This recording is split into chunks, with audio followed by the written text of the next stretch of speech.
On les a super bien là. Ce qu'on entend le plus souvent, c'est quelque chose qui fait...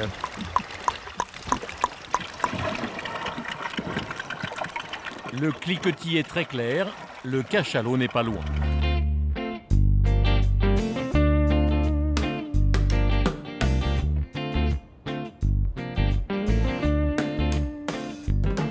À 7000 km de la métropole, de l'autre côté de l'océan Atlantique, les îles des Antilles françaises s'égrènent au cœur de l'arc caribéen, entre Cuba et le Venezuela. Entre les plages de sable blanc, les lagons aux eaux transparentes et les forêts tropicales, ce territoire recèle des trésors défendus avec passion par les Antillais.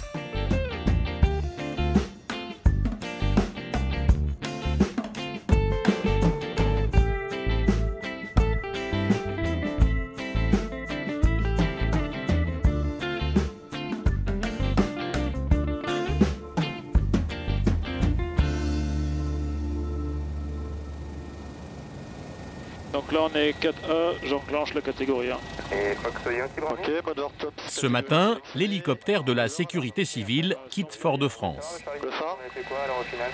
Sur marche. L'équipage part en mission dans le nord de la Martinique. Il survole d'abord les plages de sable volcanique de l'Anse-Marigot. Puis il atteint les pitons du Carbet, des volcans endormis qui retiennent les nuages poussés par les alizés. Allez, je règle mes radios. Ok, je passe sur le haut-parleur pour les gens sur C'est ce que j'allais te demander. Quelques kilomètres plus au nord, au-dessus de la rade de Saint-Pierre, apparaît la montagne Pelée. Ce volcan actif, qui culmine à 1397 mètres d'altitude, est l'emblème de la Martinique. Bien, check et je suis à toi. Ok. Tout le monde m'entend derrière? L'hélicoptère est attendu à l'observatoire installé sur le morne des Cadets, face au cratère. Tu peux augmenter ça? C'est parti. Les sauveteurs de la sécurité civile viennent prêter main forte aux scientifiques qui surveillent la montagne Pelée. Allez, la porte est ouverte. Une mission exceptionnelle qui n'a lieu que 3 fois par an. Sur le guidage à gauche, là sur le guidage à droite. dégage alpha. Valérie Clouard est la première à embarquer pour cette journée particulière. Je le positionne. C'est elle qui dirige l'observatoire depuis 5 ans. L'hélico, c'est un engin essentiel parce qu'on a un certain nombre de sites où on ne peut pas accéder à pied ou en 4x4. Donc on travaille directement avec la sécurité civile. Donc nous, on a une mission de sécurité, de surveillance opérationnelle avec eux. Et en contrepartie, eux nous proposent des heures d'hélico.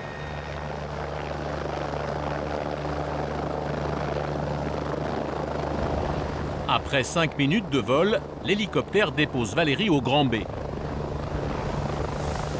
C'est l'une des 6 stations de surveillance disposées tout autour du volcan. De ce promontoire, on peut admirer le paysage accidenté de la Martinique. La Martinique, c'est une île qui est complètement volcanique. Donc le dernier volcan en date, c'est bien la montagne Pelée. Alors, si on continue à se décaler, on voit ici un volcan. C'est un des vieux de la Martinique, c'est le Mont Jacob. Donc lui, il a plusieurs millions d'années. Il était plus gros que la montagne Pelée.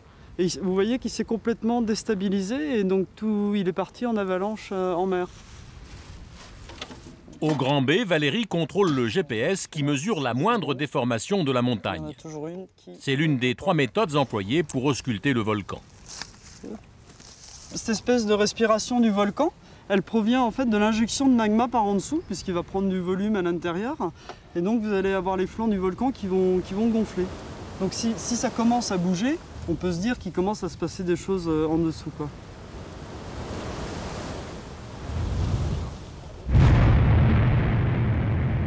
Le réveil de la montagne Pelée peut être brutal, comme ce matin du 8 mai 1902, lorsqu'un énorme panache surgit du cratère. Une nuée ardente composée de poussière et de gaz surchauffés à plus de 800 degrés dévale les pentes à près de 500 km/h. En quelques minutes, le nuage atteint Saint-Pierre. Le bilan humain est très lourd, environ 30 000 morts.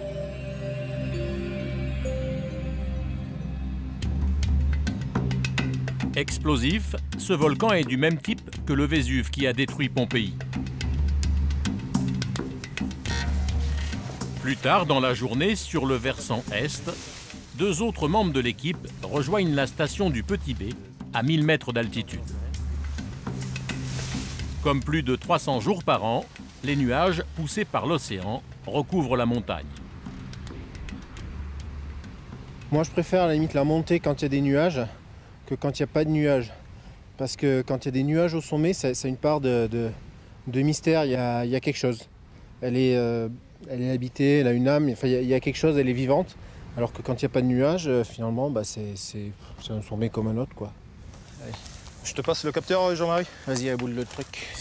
Jean-Marie et David remplacent un sismographe qui enregistre les plus infimes tremblements de terre. Bon, c'est posé. Voilà, on va être bien. C'est la deuxième technique utilisée pour mesurer l'activité du volcan. Le but du jeu est d'essayer de prévoir l'éruption, de la voir venir à l'avance. Et un volcan, c'est pas une cheminée bien ramonée. Et donc quand la lave commence à remonter, il faut qu'elle se fraye un chemin. Et du coup, ça fait vibrer toute la montagne. Et c'est ça qu'on essaie d'enregistrer et qu'on cherche à capter avec ces instruments qu'on met un petit peu partout, tout autour de la montagne Pelée. C'est la fin de la journée. L'hélicoptère vient récupérer Jean-Marie et David. La mission aérienne prend fin. Tous les instruments de mesure fonctionnent.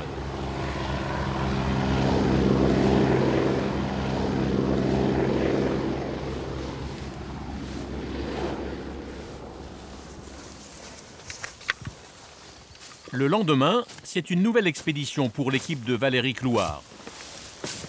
Cette fois sans hélicoptère.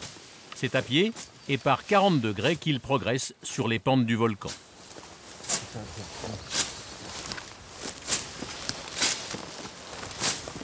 Jean-Gilles, un enfant du pays, guide le groupe. C'est l'aventure pour aller à la rivière, là. Ça, c'est une super aventure, ça. Ça change du bureau.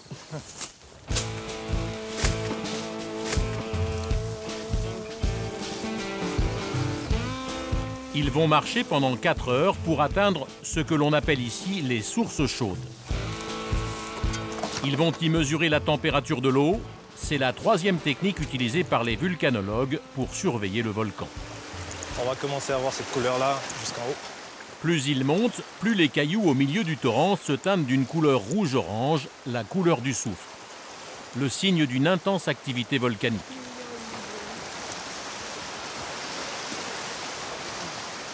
Après 5 heures de montée, ils atteignent enfin le canyon des Ravines à 900 mètres d'altitude.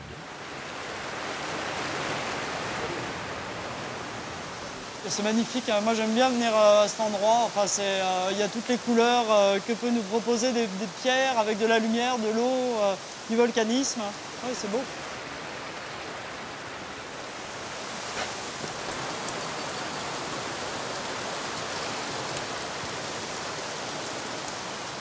Là, j'essaie de sonder un petit peu le terrain pour, à main nue, essayer de voir s'il y a une petite différence de température. Concrètement, c'est comme si, avec un gamin, on posait la main sur le front du gamin pour évaluer la température. Et ben, c'est exactement pareil. David vient 3 fois par an effectuer cette mesure. 783 pour la conductivité.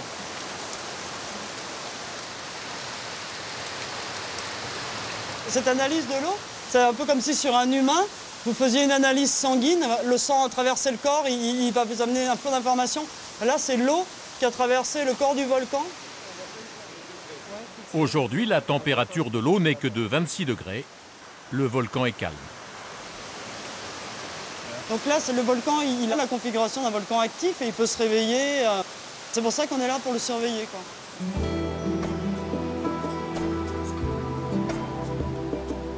La mission est terminée, les vulcanologues peuvent redescendre vers l'observatoire.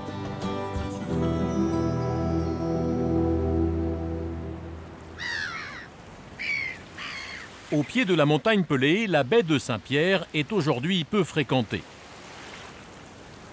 Pourtant, avant la grande éruption de 1902, elle offre un tout autre visage.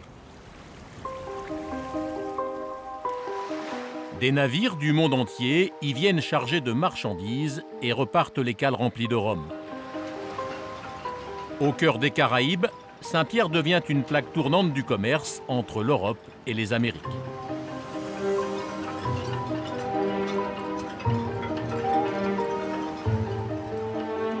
Au moment de l'explosion, l'onde de choc fait couler les 200 bateaux au mouillage. Aujourd'hui, la rade de Saint-Pierre est un immense cimetière marin qui raconte une partie de l'histoire de la ville.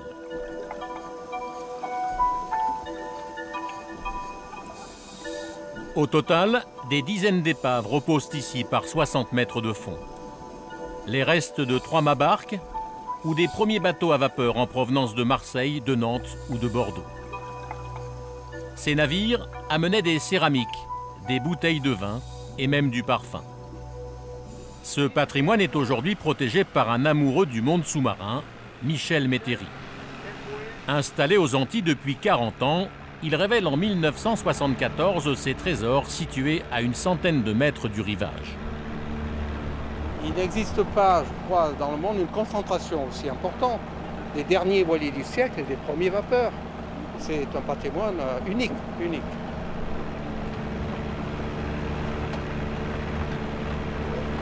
Aujourd'hui, 2 passionnés de plongée accompagnent Michel pour filmer la Teresa, un navire de 38 mètres de long. Ils se sont formés aux techniques de prise de vue sous-marine à ses côtés. C'est à nous de faire prendre conscience à nos compatriotes que c'est à nous, c'est là, et donc il faut connaître l'histoire. Et quand on regarde bien, c'est une histoire qui est très proche, parce qu'on a des fois des familles, des grands-parents qui ont été à Saint-Pierre, c'était la capitale de la Martinique. Donc oui, c'est notre mission quelque part, à nous qui avons la chance de pouvoir y aller, d'expliquer tout ça, de réexpliquer, donc de se réapproprier cette histoire et de la transmettre à d'autres.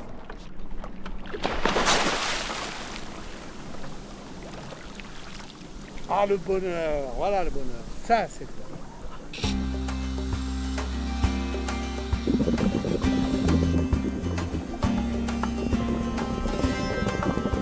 Les 3 hommes commencent une longue descente de plus de 60 mètres. Une profondeur que seuls des plongeurs aguerris peuvent atteindre. En 10 minutes, ils arrivent sur les vestiges de la Teresa, un bateau qui transportait du plomb depuis Marseille. Michel filme avec une caméra haute définition qu'il a lui-même mise au point. Grâce à ces images magnifiques, il fait sortir ce patrimoine de l'oubli.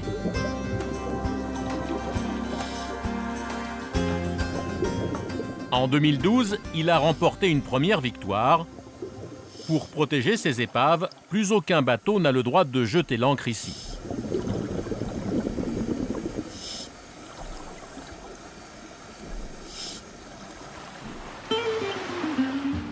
Avant le réveil de la montagne Pelée, Saint-Pierre, avec ses 30 000 habitants, était la plus grande ville de Martinique. Une cité très moderne à l'époque. La première à avoir un réseau d'éclairage électrique, une ligne de tramway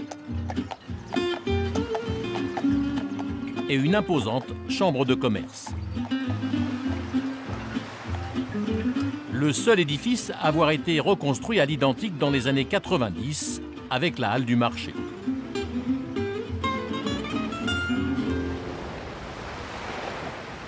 Mais depuis 2 ans, des habitants ont décidé de réveiller la belle endormie. Autour de l'écrivain Patrick Chamoiseau, ils veulent l'embellir et lui rendre son lustre d'antan.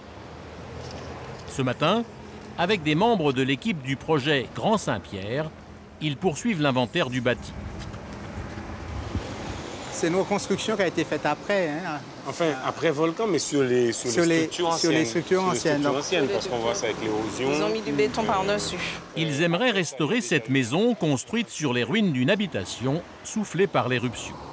Dans Saint-Pierre, il y a 2 villes. Il y a la ville invisible, donc celle qui a disparu avec l'éruption, qui était une ville de pierre.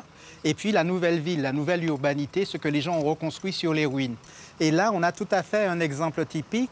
On a les anciens murs de pierre qui apparaissent sous le nouvel enduit. Donc on a là toute la structure de pierre qui est maintenue. On a un petit peu la typologie architecturale avec les arcades autour des fenêtres. Donc ça fait un mélange de présence architecturale qui est intéressant et que nous pouvons essayer de valoriser en montrant les deux époques, les deux villes, la ville perdue et la ville nouvelle.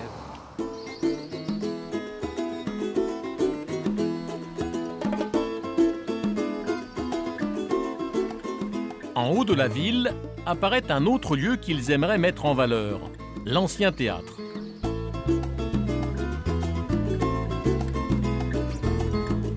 De l'édifice, il ne reste qu'une partie des murs, les escaliers et les soubassements de la Seine qui seuls ont résisté à la catastrophe.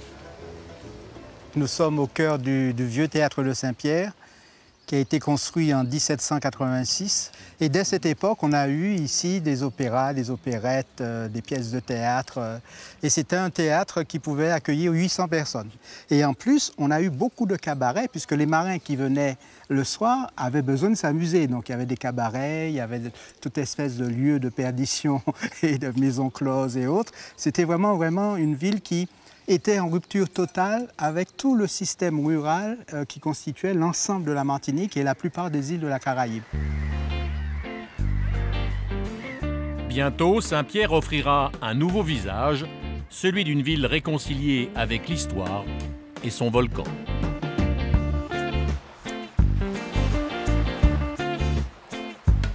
Nous quittons l'ouest de la Martinique et la mer des Caraïbes pour longer la côte est, bordée par l'Atlantique. Ici, le vent et l'océan ont sculpté les reliefs et créé des falaises rocailleuses, tombant dans des eaux limpides. Comme cette presqu'île, la réserve naturelle de la Caravelle. Un des lieux les plus sauvages de la Martinique.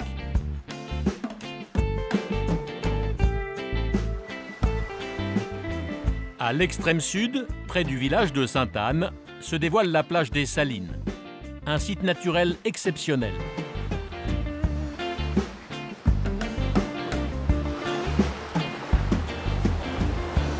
Avec son ruban de sable blanc d'1 kilomètre de long, cette plage est connue dans le monde entier.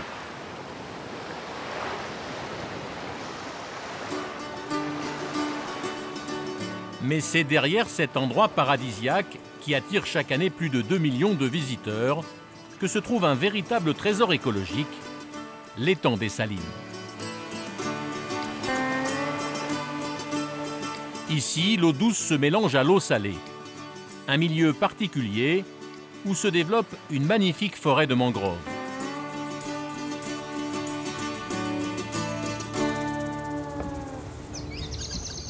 L'étang est surveillé par le Conservatoire du littoral. Ce matin, Sylviana Stéphane Fortuné, la responsable des gardes des Salines, est en mission. Avec elle, Fernand, qui termine sa formation. Fernand, aujourd'hui, on va rester plutôt dans cette zone-là. Donc on va vérifier l'état de la mangrove là, et puis on va soulever quelques casiers. D'accord. Ok. Super. Et dites-moi, Sylviana, cette mousse blanche, c'est quoi? Ben, ce n'est pas de la pollution, rassurez-vous. On est en présence d'un milieu qui reçoit de l'eau salée. Ben, on a la chance d'être dans un étang qui reçoit à la fois l'eau de la mer des Caraïbes, mais aussi de l'océan Atlantique. Ici, on a récolté du sel jusque dans les années 50.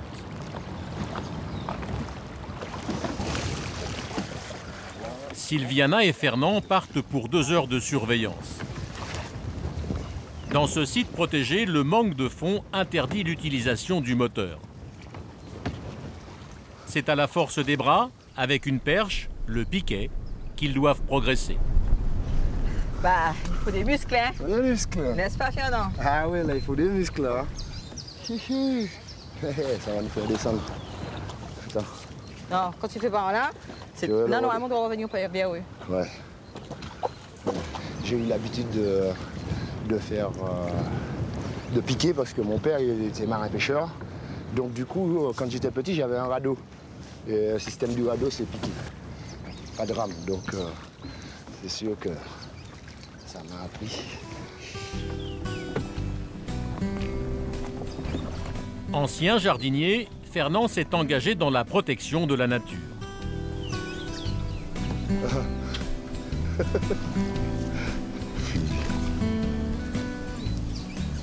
Sylviana a grandi à Fort-de-France. Après un BTS en environnement, elle est devenue garde du littoral.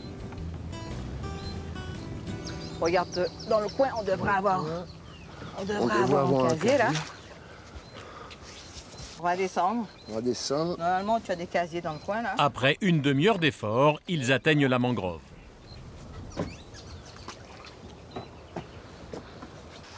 Donc on va longer les palétuviers. C'est un écosystème fragile où les arbres, les palétuviers, poussent directement dans l'eau salée.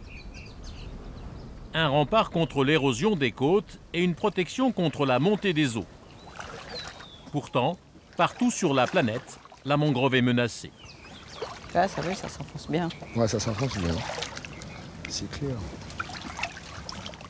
Là, on est vraiment sous les racines des palétuviers. Et effectivement, on a peu d'arbres qui poussent dans l'eau salée. Donc, on voit que cet arbre qui a une capacité d'imprégnation en fait, dans la vase. Donc, on voit avec les racines sortent de l'arbre et s'imprègnent carrément dans la vase. Mais là, on est dans un milieu pauvre en oxygène, hein, un milieu même asphyxiant. Donc, le palétuvier, hein, pour respirer, c'est grâce à ces petites taches blanches qu'on appelle lenticelles. On pourrait dire en fait que ces petites taches blanches sont comme les poumons des mangroves, hein, puisque ça pourra en fait capter cet oxygène qui sera rejeté après par la suite et que nous, on aura bien besoin. Dans cette mangrove, 5 espèces de palétuviers cohabitent et chacune a développé sa stratégie pour survivre dans ce milieu salin. C'est le palétuvier noir et blanc, alors qu'il y a les racines qui sortent de l'eau, qui remontent pour aller respirer, contraire du palétuvier rouge. Le palétuvier rouge, des racines qui descendent dans l'eau.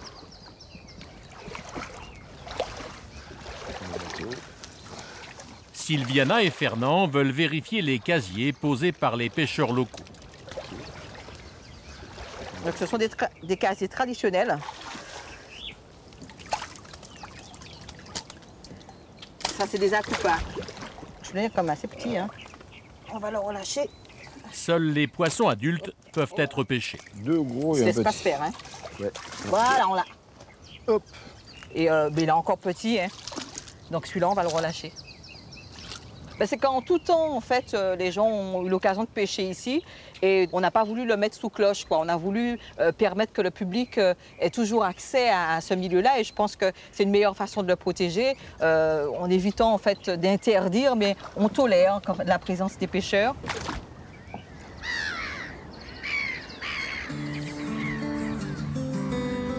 L'étang des Salines est aussi une étape pour les oiseaux migrateurs. Au cours de leur voyage entre les États-Unis et les pays plus chauds d'Amérique latine, plus de 40 espèces font escale ici. Tu le vois bien, le grand héron, hein? Il est magnifique, hein? David Belfand est ornithologue. Il travaille régulièrement avec les gardes du littoral. Ce soir, il observe un grand héron, la plus grande des espèces qui vient se poser ici, entre septembre et décembre. Avec ses 100 hectares, l'étang est visible de très loin. C'est un milieu qui est visible facilement pour eux parce qu'en fait, ils volent à très haute altitude. Donc on peut comparer ça à un miroir qui scintille dans le ciel. Donc l'oiseau qui passe en altitude voit le centimètre, donc il sait qu'il y a un plan d'eau, donc il descend pour pouvoir se nourrir, s'abreuver et se reposer pour pouvoir continuer son voyage. Donc ce qu'on va faire, c'est prendre... je prends déjà le point GPS. David réalise un inventaire pour le Conservatoire du littoral. Donc par la suite, je vais te donner les références plus tard. D'accord. Donc là, j'ai noté 2 grands hérons, un pluvier argenté, 3 grandes aigrettes, un martin pêcheur. Demain, David est attendu sur un autre site, plus au sud, sur le plus beau sanctuaire pour oiseaux de la Martinique.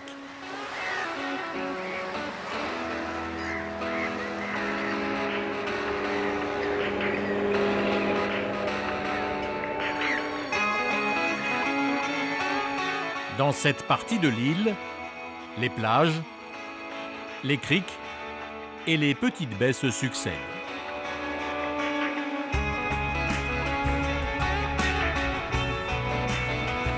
Puis apparaît un étonnant rocher volcanique qui se dresse au-dessus des flots, le rocher du diamant. Symbole de l'île, le diamant culmine à 172 mètres d'altitude. Le rocher est aujourd'hui la propriété du Conservatoire du littoral qui en a fait une réserve pour oiseaux marins. Pour étudier leur mode de vie sans les déranger, 5 caméras de surveillance y sont installées.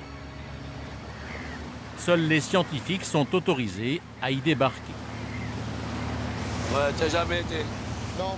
David Belfond, l'ornithologue, va l'escalader pour la première fois. Ouais, en fait t'as bien observé parce qu'en fait, le faillit sur un bec jaune.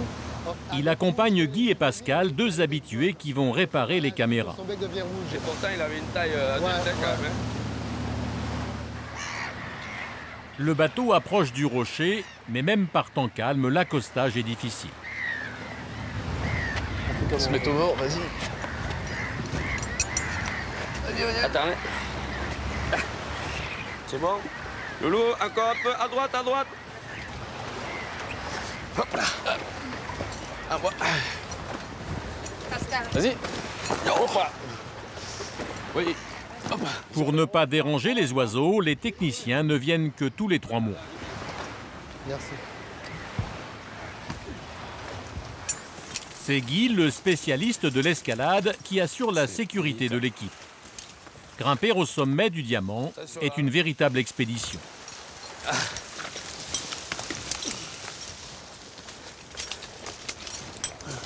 Après une demi-heure de marche, l'équipe longe les vestiges des fortifications militaires. Les témoins d'une lutte incessante entre les marines françaises et anglaises. C'est un endroit stratégique ici. En fait, ils bloquaient la plupart des bateaux qui allaient sur Fort-de-France et ils surveillaient tout ce qui se passait dans le canal de Sainte-Lucie. En 1804, les Britanniques prennent possession du diamant. Ils y installent une batterie de canons pour attaquer les navires français. Une garnison de 200 soldats occupe l'endroit. Les Anglais construisent même un hôpital.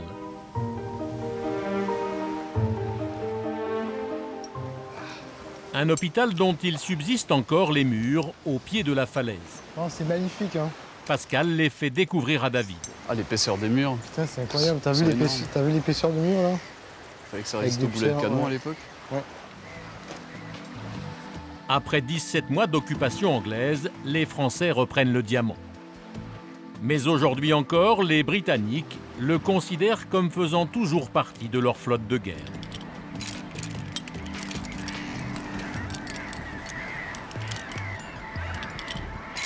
Pour les grimpeurs, le plus dur commence. Il faut escalader une verticale d'une centaine de mètres pour atteindre les caméras. Voilà. Un parcours difficile sous un soleil brûlant. Guy ouvre la voie. Tiens, regarde, tu vas sortir derrière moi, là. Sac là, attends.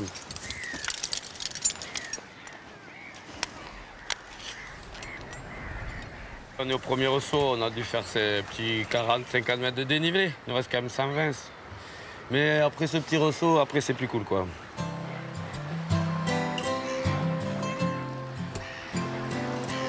À mi-parcours, l'équipe fait une pause et profite du panorama.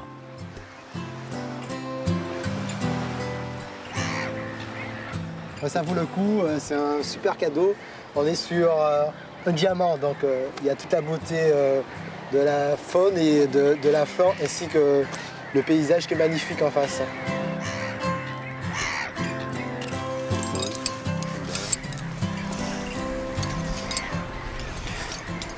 Ah, il y a une tortue géante là.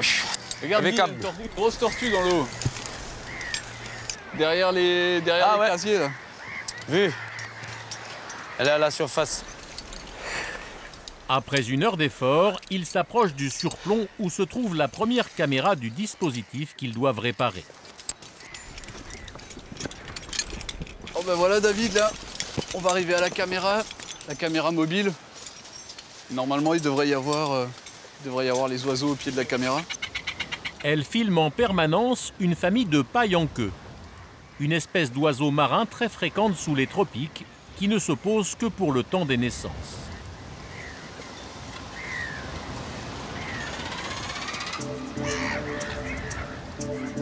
Les pailles en queue ne construisent pas de nid, ils pondent directement dans les falaises. Pour échapper aux prédateurs, leurs œufs prennent la couleur de la roche.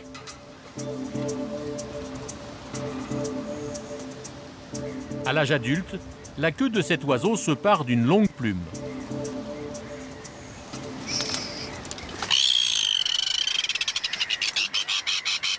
C'est menaçant, oiseau. On va essayer de faire doucement, pas trop embêter. Les ornithologues ont appelé ce juvénile Tranquillou. Avec cette caméra, ils ont pu suivre les 6 premiers mois de sa vie. Ces images et celles des 5 autres caméras sont transmises directement au musée du Diamant pour être visionnées par les scientifiques.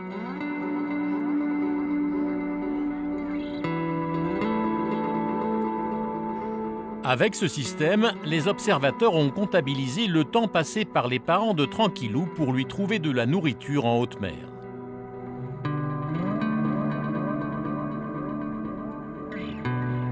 Les caméras peuvent être manipulées à distance pour analyser des détails.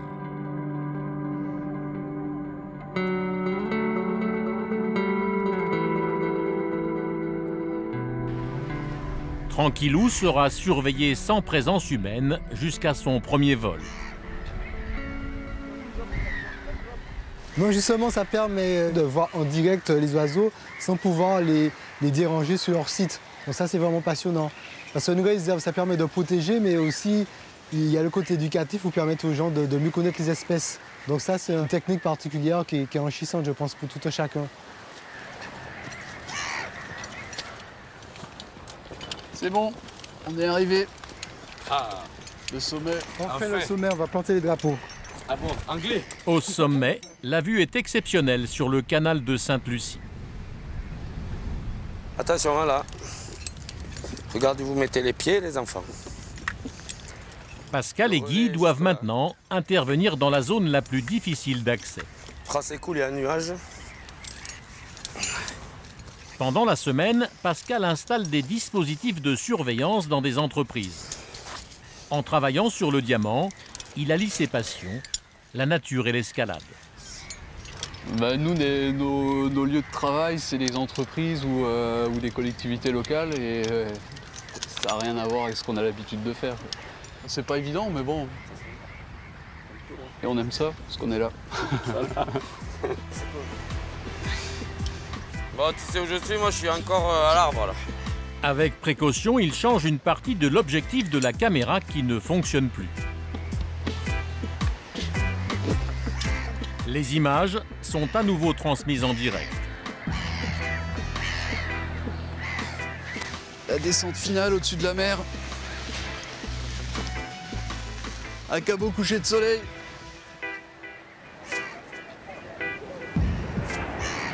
La mission est accomplie après 10 heures passées sur les falaises du Diamant.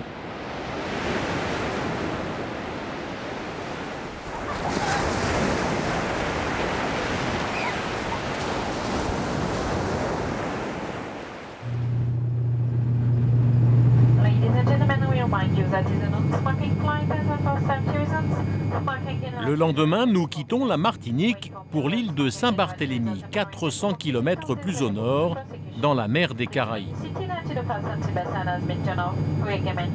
Sylviana Stéphane Fortuné, la responsable des gardes du littoral des Salines, y est attendue par ses collègues de la réserve naturelle.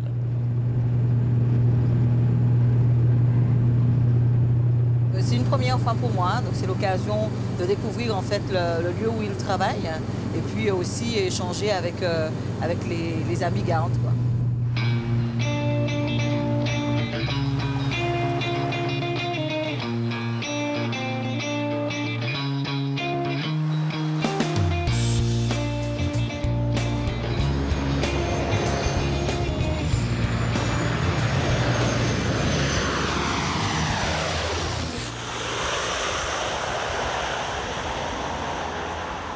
Atterrir à Gustavia est compliqué pour les pilotes. La piste est très courte et entourée de montagnes. C'est l'un des aéroports les plus dangereux au monde. Depuis les années 50, Saint-Barthélemy est fréquenté par les milliardaires. À la belle saison, les yachts les plus somptueux font escale ici. Pourtant, derrière cette image de tourisme de luxe, se cache une nature exceptionnelle et une histoire singulière. Ce paradis pour riches n'a pas toujours été français. Louis XVI cède Saint-Barthélemy à la Suède en 1784 en contrepartie d'un accord commercial. Aujourd'hui encore, les couleurs et l'architecture des maisons attestent de cette présence nordique. Et surtout, le nom des rues reste inscrit en suédois. Saint-Barthélemy est finalement rendu à la France en 1878. Sylviana est accueillie par Franciane Lequelec. C'est elle qui dirige la réserve naturelle depuis 10 ans. Elle lui fait découvrir son île en empruntant l'unique route qui fait le tour de ce petit territoire d'à peine 15 km de long. Alors le point de vue où je t'amène, en fait on aura une vue sur pratiquement tous les îlots de la réserve et une vue sur toute la partie nord de l'île de Saint-Barth.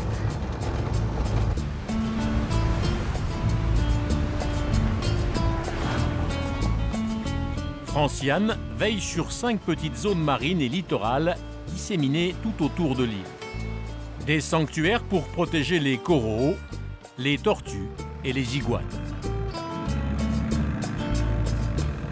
Sur le port, les 2 femmes retrouvent Julien, le mari de Franciane, lui aussi garde du littoral.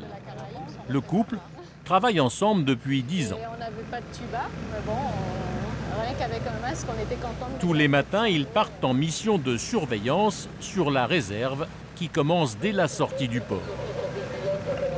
Comme tu vois, juste à côté de la réserve naturelle, il y a le mouillage du port de Gustavia.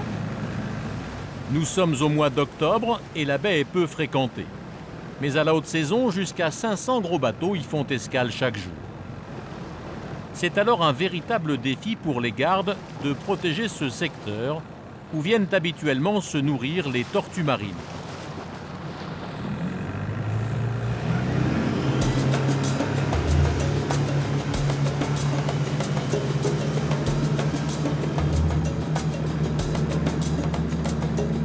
Un plaisancier vient de signaler à Julien des jet skis, non loin de l'îlot Fourchu.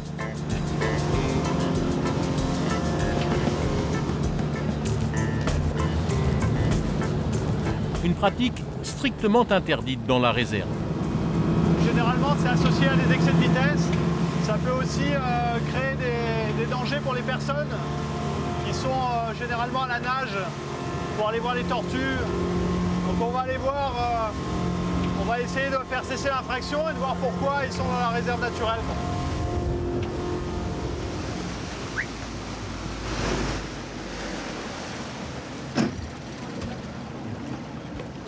Bonjour. Ça va? Bon, les limites de la réserve, c'est la pointe là-bas jusqu'à la bouée qui est au large. Et donc c'est interdit de faire du jet dans la réserve naturelle. Bon, d'une règle générale, à moins de 300 mètres des côtes, c'est 5 nœuds. Donc essayez de rester au large le plus possible. Et surtout, rentrez pas dans la réserve parce que ça nous pose beaucoup de problèmes les jet skis. Ok? Pas de problème. Ok, merci les gars. Julien se montre clément. Normalement, les jeunes risquent 50 € d'amende et en cas de récidive, une comparution au tribunal. Je préfère faire passer un message de prévention, surtout que c'est la première fois que je les vois dans la réserve naturelle avec les jet skis, plutôt que de faire de la répression tout de suite avec un PV. Il faut essayer de travailler, de tirer tout le monde dans le bon sens.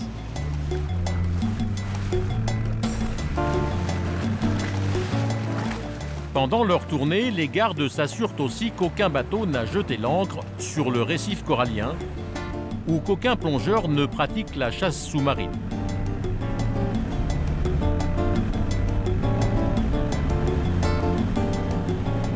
Sylviana est confrontée aux mêmes infractions en Martinique.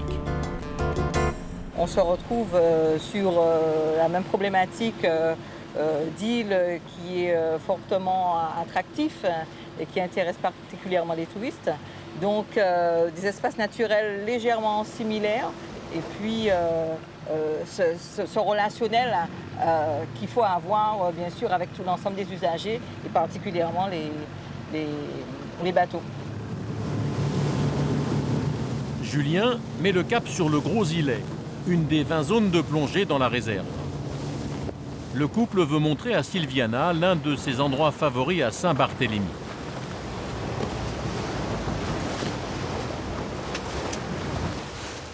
Alors, tu vas voir, c'est très facile. Tu mets ça comme un sac à dos. Pour découvrir ce sanctuaire sous-marin, la garde venue de Martinique va descendre avec des bouteilles pour la première fois. Voilà, tu t'assois tranquillement, c'est pas la peine de... Attention, je laisse la bouteille sur le rebord. Okay. Là, je te mets un petit velcro. Je te resserre un petit peu tes sangles comme une espèce de petit siège d'avion. Sur ce site réputé pour les baptêmes de plongée, les plus belles espèces apparaissent seulement à quelques mètres sous la surface. Souvent, on pense que les richesses sous-marines sont dans les grandes profondeurs, mais en fait, non, c'est entre 0 et 20 mètres, là où c'est le plus clair. Et là où il y a le plus de lumière, c'est là où il y a le plus de vie. 1, 2, 3.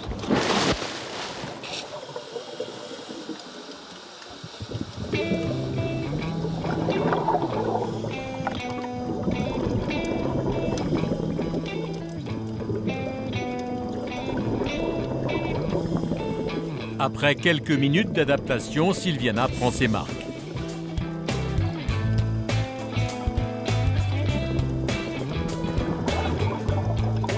Très vite, les premiers poissons tropicaux apparaissent.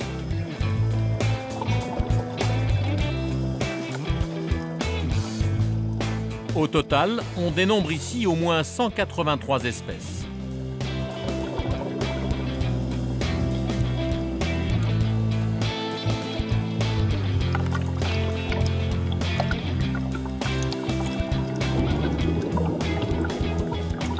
Et pour sa première plongée, elle croise un requin gris, un squale inoffensif.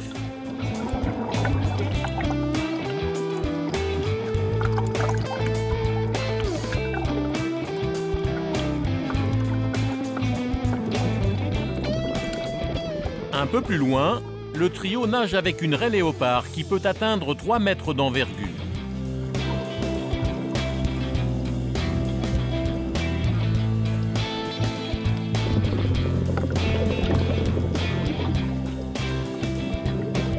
Enfin, apparaît une tortue imbriquée.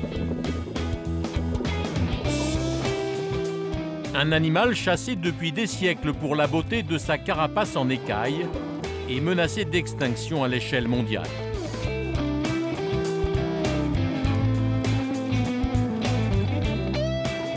Mais sur l'île, le nombre de ces reptiles est en augmentation depuis plus de 5 ans.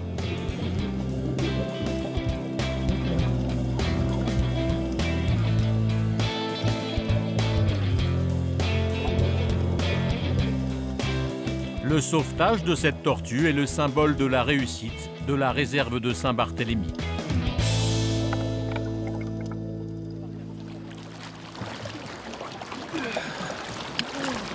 Alors, comment c'était? Génial. Première expérience. Génial. Un peu flippant au début. J'étais partie avec beaucoup d'appréhension, mais j'ai été bien rassurée. Et ça s'est très bien passé, donc c'était la gestion de la respiration. Mais quand on voit un paysage aussi magnifique, on fait des efforts pour voir tout ça.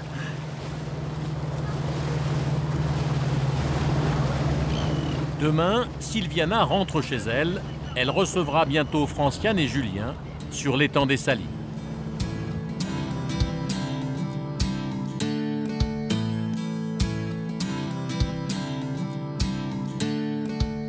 Nous retournons en Martinique au pied des majestueux pitons du Carbet et de la montagne Pelée.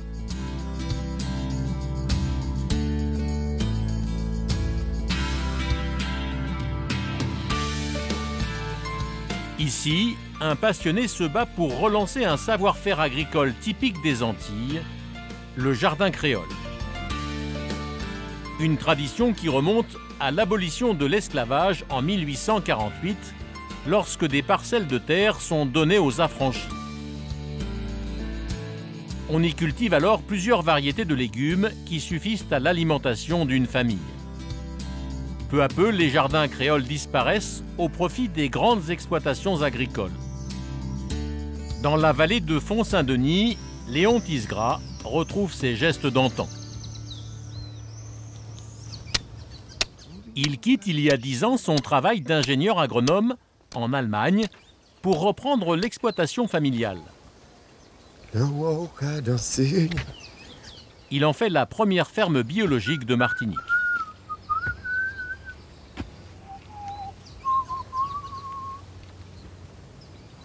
Ce matin, Léon plante avec son ouvrier de la dachine, un tubercule local. C'est une fierté de pouvoir démontrer d'une part, et planter, je dirais, des produits adaptés à notre environnement, en harmonie avec cette nature.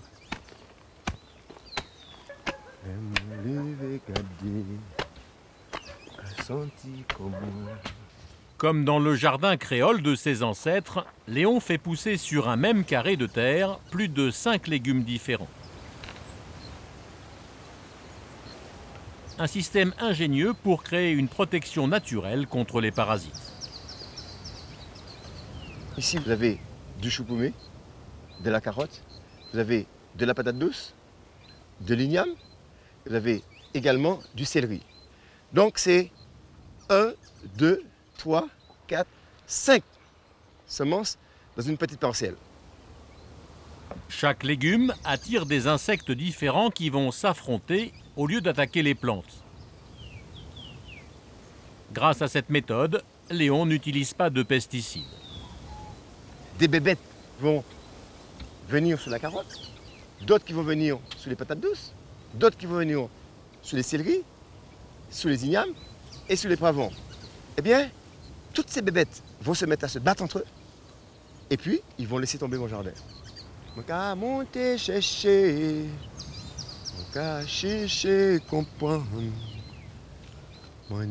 Depuis qu'il s'est installé, il fournit une grande partie de la vallée de Font-Saint-Denis et quelques restaurants de Fort-de-France. Le fait d'initier et de dire aux gens, attendez, vous aviez par le passé quelque chose qui marchait, maintenant vous avez quelque chose qui ne marche pas. Donc, s'il faut faire la différence, s'il faut faire la jonction des deux, eh bien c'est ce qui marchait qu'il faut reprendre. Ce qui marchait, c'était le jardin créole. Et aujourd'hui, les gens sont en train de se plaindre du goût perdu. Donc aujourd'hui, avoir une carotte qui a du goût, pouvoir manger une carotte de ce jardin que vous avez plantée, c'est fabuleux.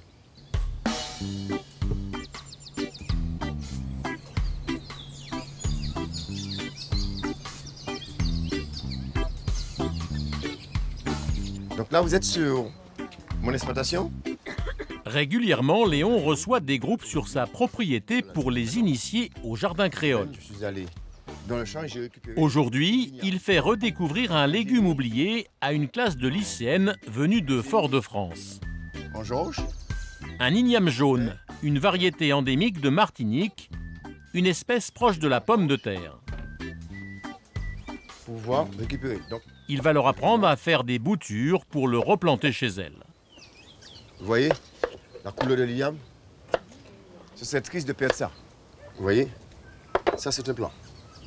Nos parents, par exemple, mettaient un igname en terre et disaient qu'il fallait un gros igname pour avoir des ignames. C'est faux. Donc, ce plan-là va me donner une igname de 1,5 kg. Donc, quels sont celles parmi vous qui ont... C'est l'heure maintenant de l'exercice pratique pour les jeunes filles. Quoi? Ah, ça c'est bien ça. On appelle ça des femmes qui osent.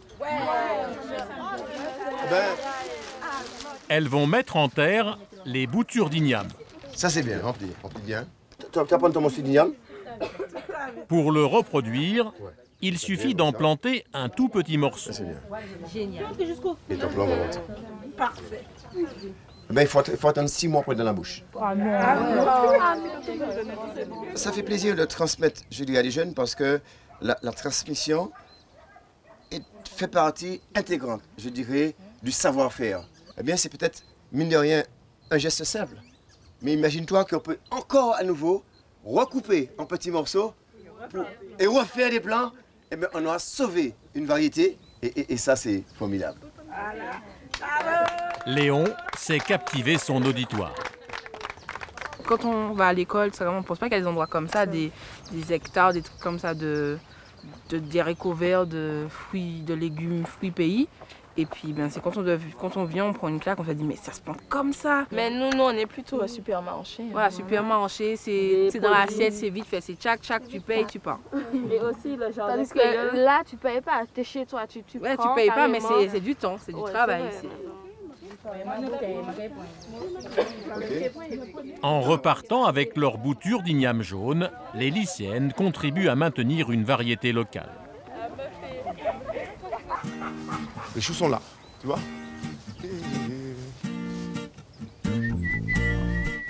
Chaque semaine, Léon fait le tour de son exploitation pour ramasser ses légumes.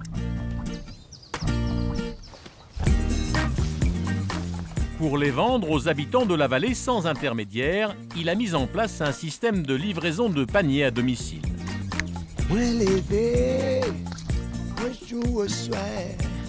C'est le premier en Martinique à proposer une vente de légumes biologiques en direct. Je n'ai rien laissé pour les oiseaux.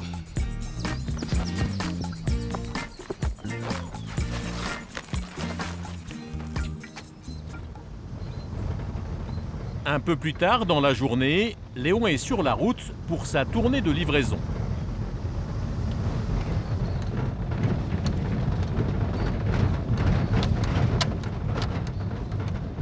Il longe les paysages magnifiques de montagnes escarpées du nord de l'île.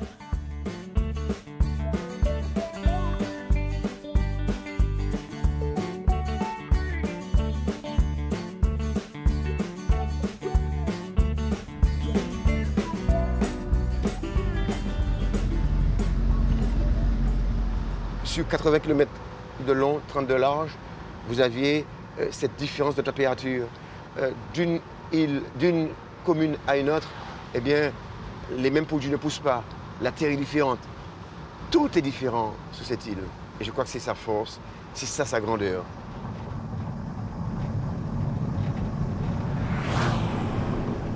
Quand je sors de ma montagne et que j'arrive en ville, c'est sûr que je vais découvrir autre chose. Mais très vite, j'ai envie de remonter dans ma montagne.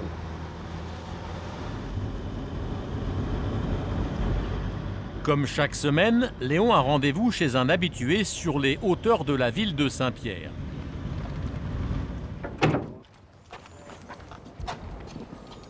Le panier bio de Léon. Bien papa. Yes. Depuis 2 ans, Rodrigue achète ses paniers exclusivement chez lui. Là, ce matin, tu as du chou, tu as du giromont, tu as des petites pommes, tu as un éternel bouquet garni. Comme d'habitude. Tu as des bananes jaunes. Ouais, cool, ouais. Ça j'aime bien. Tu as des navets, des aubergines. Ah ben impeccable. Et puis, j'ai pensé à toi. Ah oui. Un petit dashi de maison. Un petit dashi de maison. Super. Ah ben voilà, on est bon. Voici ton panier de la semaine. Yes. Dès lors que j'ai entendu parler de lui, ses paniers qu'il livrait en plus à la maison, j'ai dit, ben voilà, quelqu'un qui a compris en fait. Moi j'étais par exemple moins fan des radis déjà à la base. Et maintenant ça va, tu vois, ces produits-là, vous voyez le produit, vous voyez bien qu'on est dans autre chose là. Pour moi, c'est vraiment le fondamental. Un, que ce soit local, mais que ce soit naturel. Encore, ça rejoint par rapport à ma philosophie, c'est important. Rodrigue a planté des patates douces dans son jardin, apparemment sans résultat. Est-ce que tu l'arroses bien? Oui.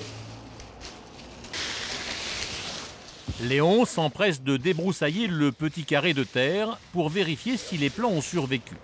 Elle n'est pas dure, quoi. Comme elle a séché, là, comme on n'a pas eu beaucoup de poids, là. Il a levé, là, même. Voilà. Après quelques coups de pioche, la récolte apparaît. Ah, bon. Ah, ouais. C'est pratique quand tu viens, Léon, il fait tout? Il ne fait pas que livrer, c'est-à-dire que c'est un vrai échange où il y a du conseil, où il y a de la formation. C'est un mini jardin d'expérimentation. D'expérimentation, ouais. Je t'offre la récolte. Ah. Premier produit, de mon jardin. Tu vois? Au cours de sa tournée, Léon va livrer une vingtaine de paniers dans toute la Martinique.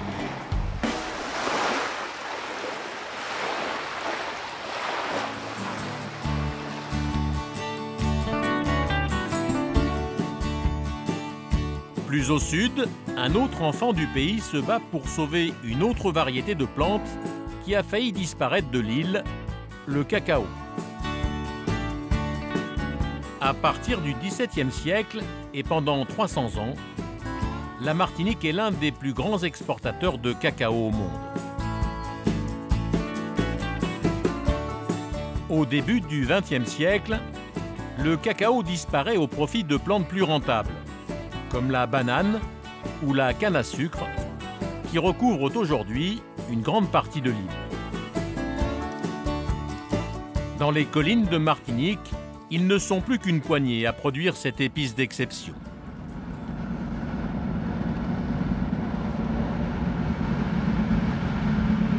Thierry Lozéa est artisan chocolatier. Il y a 5 ans, il monte la première chocolaterie haut de gamme de l'île. Il a décidé de sauver ce qu'il reste du cacao local. Il a fallu un siècle pour qu'on oublie que la Martinique était une terre de cacao. Maintenant, si on n'agit pas aujourd'hui, on est sûr qu'on va perdre définitivement ce patrimoine. Je ne peux pas imaginer aujourd'hui poursuivre mon œuvre de chocolatier sans m'intéresser aux produits de ma terre. Ce matin, il se rend dans le sud du département sur l'une des dernières plantations de cacaoyers. Là, on va à l'origine, hein, on va à la racine.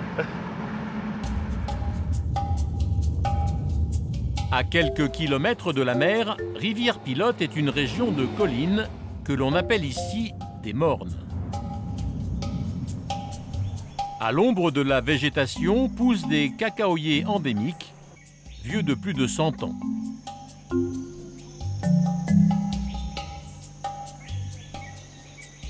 Leurs fruits, que l'on appelle des cabosses, donneront le précieux cacao.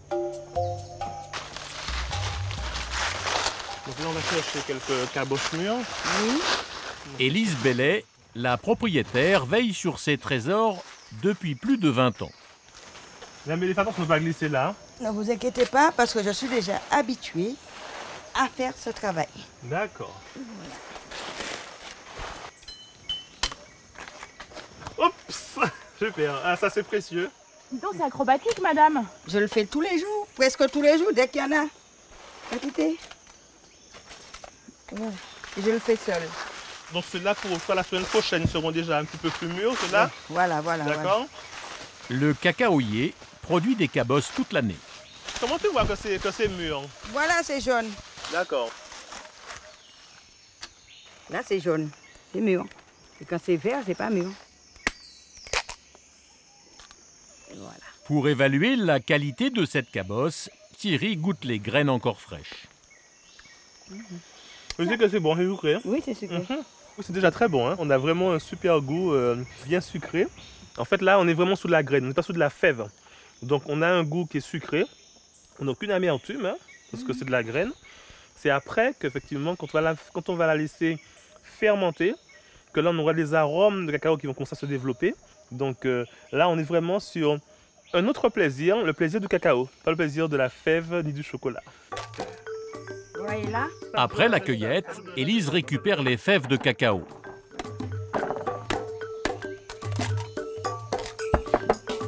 Ça va? Puis elle les presse pour faire sortir l'acidité. Du vinaigre de cacao. Voilà, c'est bon. Enfin, elle les fait sécher au soleil pendant plusieurs jours. Comment vous avez appris, vous, toutes ces choses? J'ai appris avec ma mère. C'était avec elle que j'ai commencé. Et là, je suis seule à le faire. J'aime bien. Direction le Lamentin, près de Fort-de-France. C'est ici que Thierry Lozéa a installé son atelier de fabrication. Il confectionne tous les jours des centaines de pralines avec les plus grands crus de cacao cultivés en Amérique du Sud. Les lauséats les vendent ensuite dans le monde entier.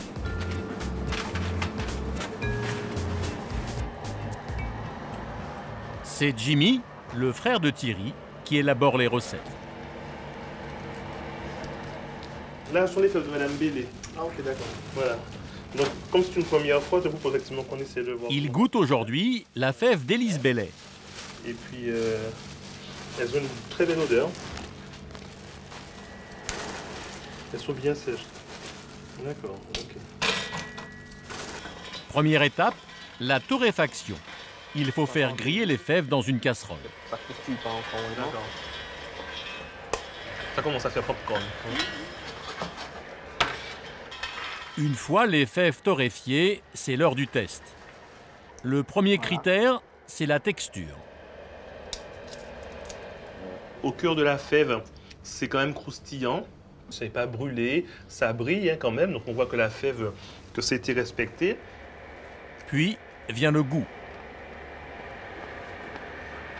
Elle est succulente. C'est génial, hein? C'est impressionnant, c'est la première fois qu'on a un truc comme ça. Ouais, c'est la longueur en bouche aussi, tu vois. Depuis le temps qu'on fait de la torréfaction, qu'on cherche des fèves de plusieurs plantations, c'est la première fois qu'on a un tel arôme. Un arôme vraiment unique, marqué, qui a qu'un caractère. On va pouvoir faire quelque chose de 100% local, produit issu de la Martinique et avec vraiment, dont on peut le vendre parce que il a quelque chose. Avec ces fèves, les frères décident de faire une sorte de truffe qu'ils appellent un cocoa. Ils les enrobent de chocolat et les saupoudrent de cacao.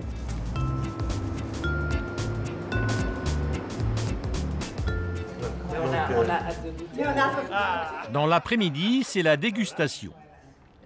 Pour découvrir ce tout nouveau chocolat martiniquais, Thierry a invité sa mère et des amis. Là, on voit bien les fèves. Là, on voit bien la fève. Du bonheur en lingot. Délicieux. Du lingot en bas. C'est ça.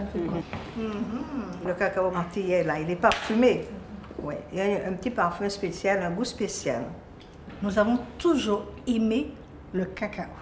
Or, le cacao, ça vient de chez nous quand même. Ah oui, nous expliquez.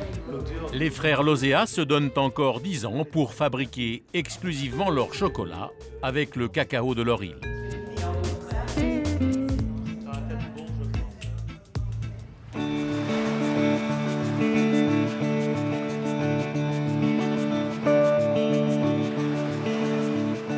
Les Antilles françaises, composées de 9 grandes îles et de centaines d'îlots, s'étendent sur plus de 100 000 km² d'eau territoriale. Depuis 2 ans, cet immense territoire entre la mer des Caraïbes et l'océan Atlantique est devenu la plus grande aire marine protégée de France. C'est le sanctuaire AGOA.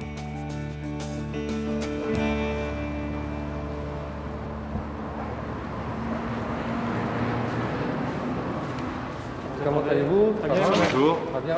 Je suis en train de préparer les cartes. Ok. Sur l'aéroport de Pointe-à-Pitre, en Guadeloupe, Nicolas Maslac, le responsable de ce sanctuaire, s'apprête à décoller avec les pilotes de la sécurité civile. C'est vrai que pour commencer, ce qui serait intéressant, c'est qu'on puisse survoler voilà, les îles comme les... Pour la première fois, il va survoler cette zone immense dont il a la charge. Et puis après, si on peut terminer sur la réserve naturelle nationale de Petite Terre, qui est ici, oui. Ouais, ce serait vraiment bien. Alors, oui, en fait, le sanctuaire AGOA, c'est l'ensemble des eaux françaises dans les Antilles françaises. Ça en fait un territoire qui est gigantesque de plus de 138 000 km².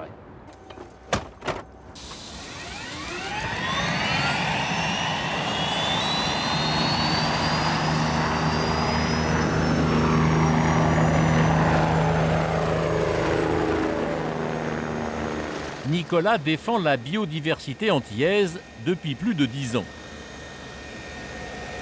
Scientifique autodidacte, il est un spécialiste reconnu de la protection des mammifères marins. Il connaît bien les régions tropicales. Ce qui est génial avec ce genre de survol, c'est qu'on voit tout par transparence. Les récifs, les hauts fonds, les coraux, et c'est franchement magnifique.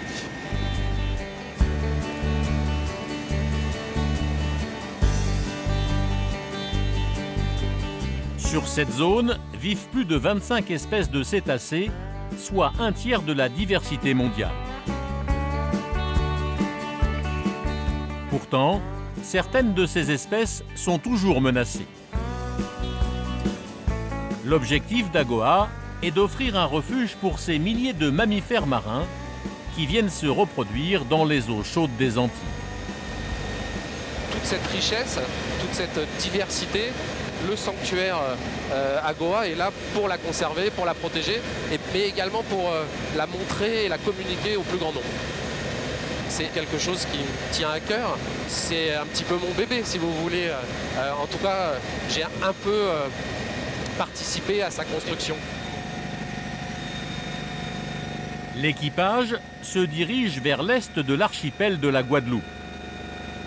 Les 3 hommes atteignent des îlots protégés situés à 10 km au large de Grande-Terre. Alors là, on arrive au-dessus de la réserve naturelle nationale de Petite-Terre. C'est une petite merveille, un écrin de vert et de bleu. On voit les zones humides, on voit les plages. J'avais jamais vu d'en haut, c'est extraordinaire.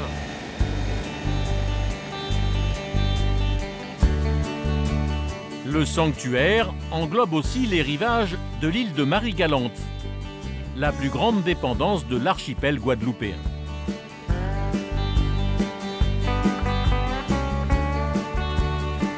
Découverte en 1493 par Christophe Colomb, elle porte le nom de l'une de ses caravelles.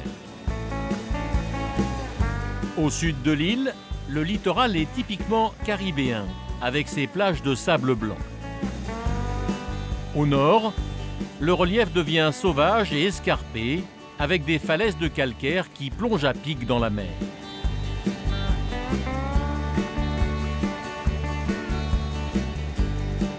Au cœur de l'île, le paysage change encore. C'est un relief plat avec des terres fertiles, consacrées à la culture de la canne à sucre.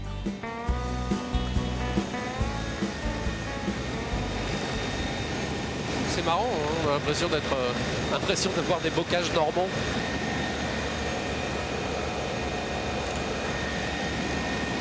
Déjà que je trouvais que la Guadeloupe était splendide, mais alors de haut, ça donne une perspective magique.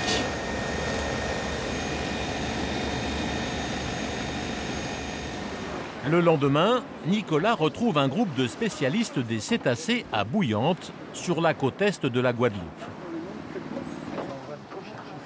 On va essayer. Bon, Capitaine, direction les cachalots. Plusieurs fois par mois, ils vont sur le terrain observer les animaux.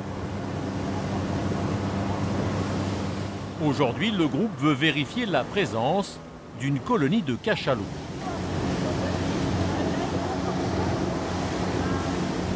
C'est ici que l'on peut le plus facilement étudier ces grands mammifères.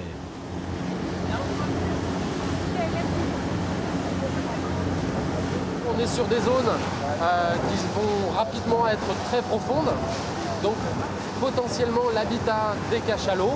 Donc oui, sur l'ensemble de l'arc caribéen, on peut considérer qu'il y a plusieurs groupes de cachalots. Et la Guadeloupe, comme la Martinique d'ailleurs, les îles du Nord également avec Saint-Martin, Saint-Barthélemy, on a sur l'ensemble de l'année des groupes de cachalots qui sont présents. À bord du canot pneumatique, ce sont tous des spécialistes du whale watching, de l'observation des cétacés. Pour les repérer, ils utilisent une technique particulière. Je pense qu'on va s'arrêter ici. Amédée, on s'arrête. Il plonge dans l'eau un hydrophone, un micro étanche pour guetter le moindre son émis par ces animaux.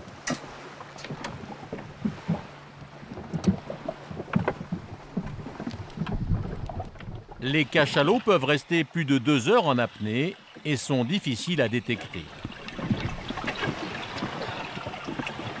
Il a un avantage sur nous, c'est que lui, il sait où on est. Et nous, ben, on ne sait pas.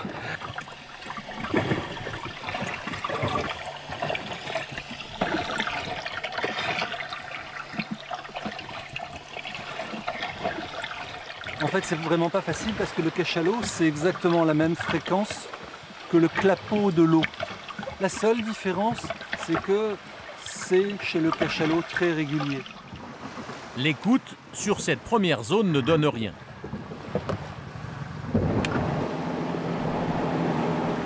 Le groupe décide de poursuivre sa recherche quelques milles nautiques plus au nord.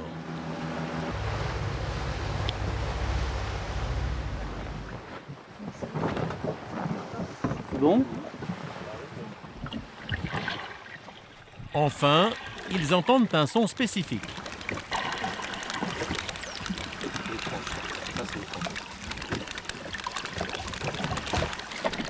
On les a super bien là. Ce qu'on entend le plus souvent, c'est quelque chose qui fait...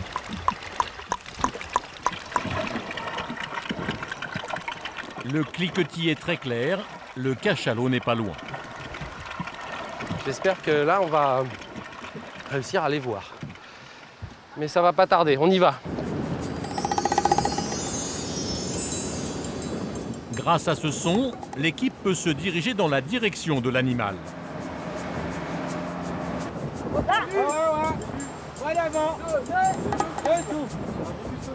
Un vol rasant d'oiseaux est de bon augure. Pas de panique. Tous les oiseaux, ouais. Allez, on va la voir, on va la voir.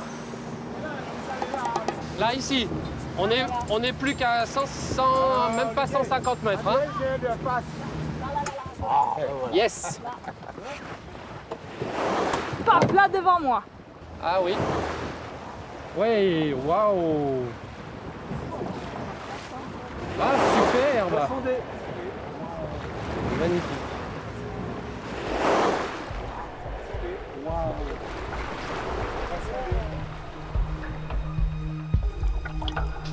Pourchassé pour sa graisse au début du XVIIIe siècle, le cachalot a bien failli disparaître. Depuis 30 ans, sa population s'est stabilisée. Aujourd'hui, la Guadeloupe ne compterait plus que 75 de ces animaux qui peuvent atteindre 18 mètres de longueur. C'est toujours une espèce qui est classée vulnérable. Et aujourd'hui, en tout cas dans nos eaux, ils sont protégés. Mais il y a quand même énormément de pression qu'ils peuvent subir, notamment les risques de collision avec des gros bateaux, la gestion de sacs plastiques, de différents déchets, les nuisances sonores, la présence de plus en plus importante de l'homme sur l'eau fait qu'ils subissent une pression au quotidien qui a tendance à augmenter de jour en jour. Là, il y a deux cachalots là, à 10 mètres à peu près. Ah oui. Ah, juste là, en face, là, en face. Bouge plus. Bouge plus. Un peu plus tard, le reste du groupe apparaît, une femelle et son juvénile. Oh, regarde, caudale. Ah là là là là là là. Waouh, superbe. Bon, ok, on en a un ici, un souffle ici et une caudale là-bas. Une des deux femelles se laisse même approcher par le groupe. Il bouge pas, c'est extraordinaire. On ne dérange absolument pas. Il est magnifique.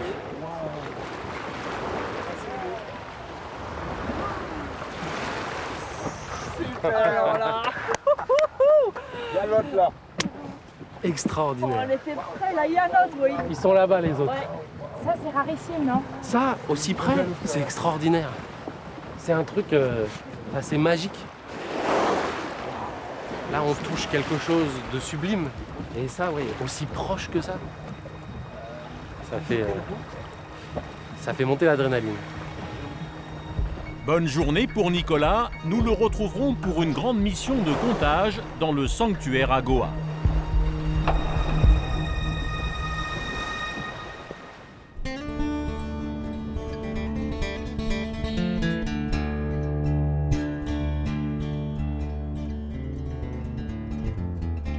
À l'est de la Guadeloupe, tout au bout de Grande Terre, un éperon rocheux avance sur la mer, la Pointe des Châteaux. Classé à l'inventaire des monuments naturels, c'est le site le plus visité de l'archipel.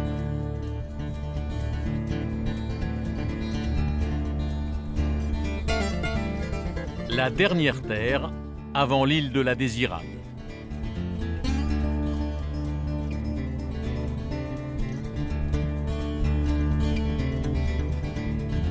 Sur 11 km de long et 2 km de large, la Désirade est encore sauvage.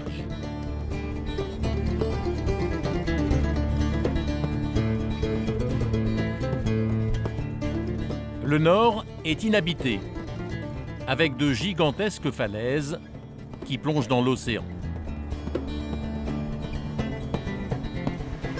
Sur le versant sud, à peine 1600 habitants vivent toute l'année, principalement de la pêche.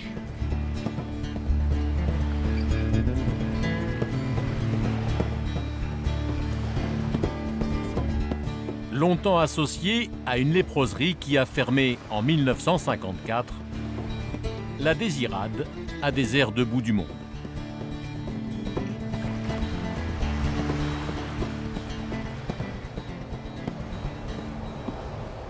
Sur cette terre sèche et ensoleillée pousse une plante surprenante, l'indigotier. C'est à partir de cet arbuste que l'on fabrique le fameux bleu indigo.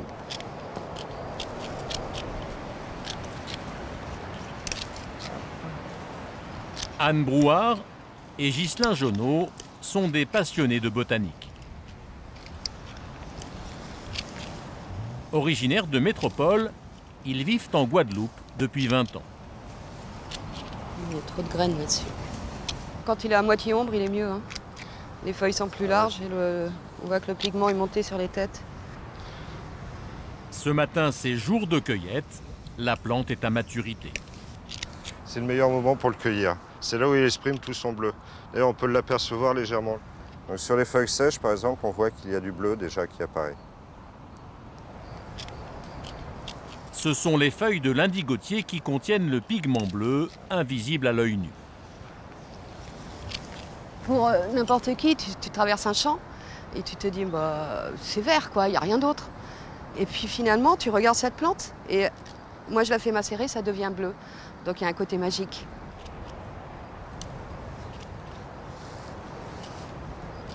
Anne et Ghislain décident il y a 2 ans de quitter leur vie citadine et leur métier de commercial et de décorateur pour s'installer à la Désirade.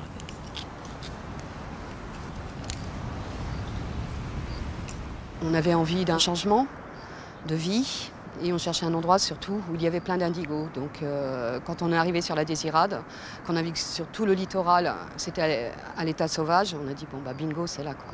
L'indigo, c'est vraiment la plante du pays qui pousse. D'ailleurs, en Désirade, elle s'appelle le blé. Donc le blé qui veut dire bleu. Yep.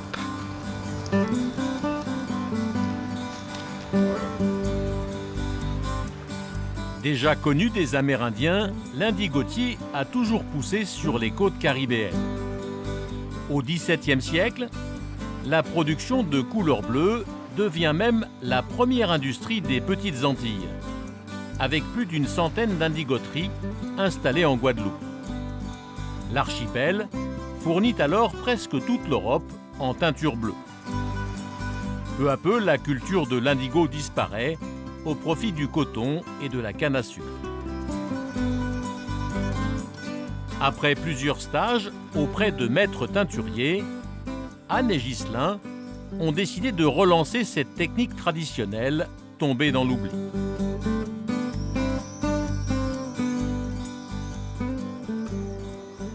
Leur atelier est installé dans cette maison bleue, à Baie-Mahault, le village le plus à l'est de l'île. Une fois l'indigo récolté, Ghislain met tout de suite les feuilles à tremper. Voilà, là c'est bon. L'eau est bien chaude. L'eau a chauffé toute la matinée. Et ensuite, on essaiera de sortir du bleu.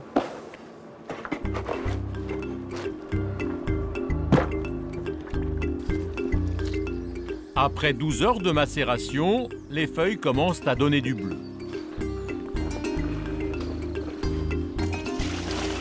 Pour obtenir une couleur encore plus foncée, il oxygène le jus en le transvasant sans arrêt pendant au moins 2 heures. Tu vois, petit à petit, la mousse devient bleue, donc on crée l'indigo. C'est pas mal du tout, la mousse est bien compacte et la couleur est là.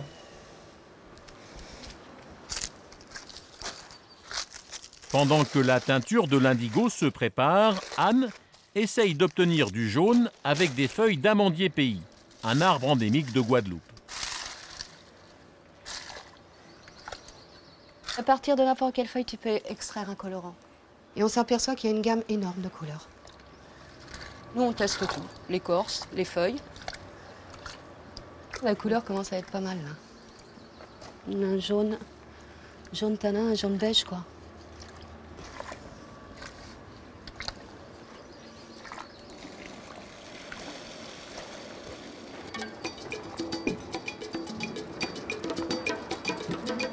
Une fois les teintures prêtes, il faut préparer les tissus.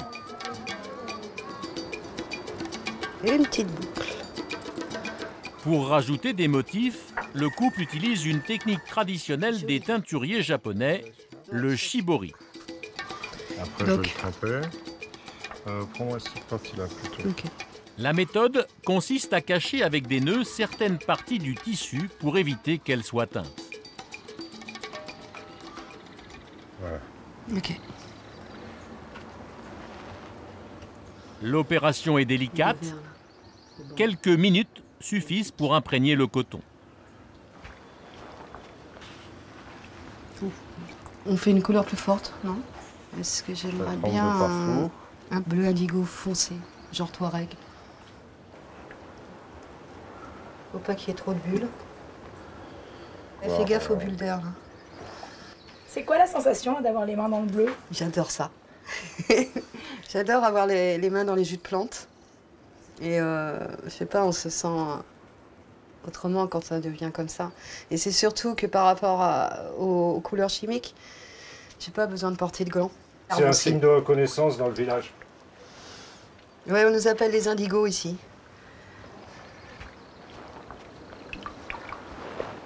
Au contact de l'air, la couleur indigo prend sa teinte définitive. Ce qui est fascinant, c'est la transformation du vert en bleu. Ça, c'est vraiment magique.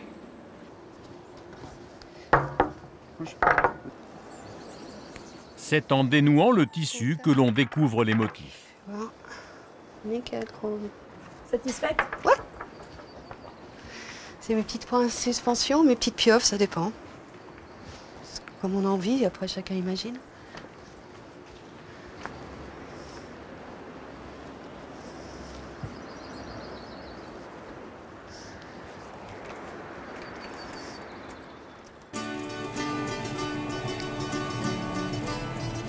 En fin de journée, Anne et Ghislain nous emmènent dans la partie la plus surprenante de la Désirade. Pour s'y rendre, ils empruntent la seule route de l'île.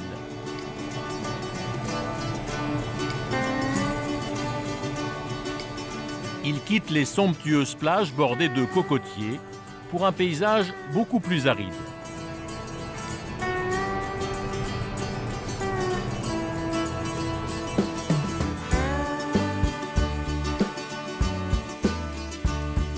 C'est ici que la mer des Caraïbes rencontre l'océan Atlantique.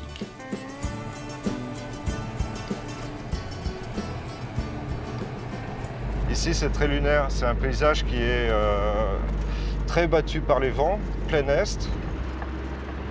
C'est la seule île qui ressemble à ça, en fait. Les autres îles ont d'autres charmes, mais celle-ci, c'est vraiment très nature et très sauvage.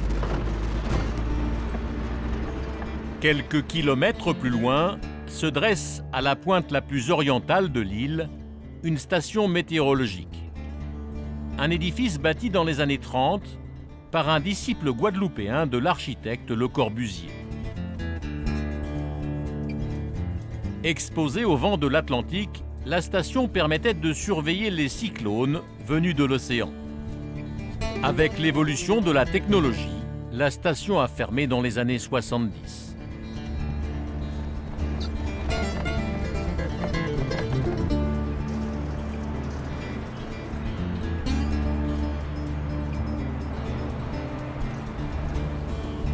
Puis le paysage change encore pour laisser apparaître un immense plateau de roches volcaniques.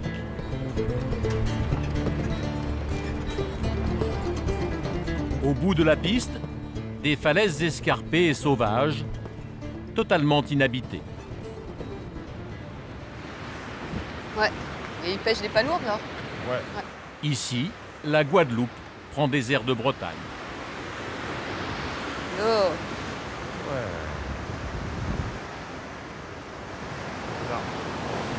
C'est beau ça. Hein. Là, j'aime bien quand ça descend. Là, on est vraiment en face de l'Afrique. Donc on est au bout de l'île, pratiquement au bout accessible en voiture en tout cas. C'est trop beau ici. Ça te prend au trip. Et en plus, le paysage change tout le temps. Là, on a un super temps ensoleillé. Des fois, tu vois les ondes arriver. Et ça te prend là. Il n'y a rien d'autre à dire. C'est pas du tout l'image qu'on a de la Guadeloupe ici, non? En tout cas, c'est pas la mer des Caraïbes. C'est magnifique, c'est l'Atlantique. Regarde ça. C'est la pointe du Raz. Là, il y a de l'indigo partout. La couleur indigo est là.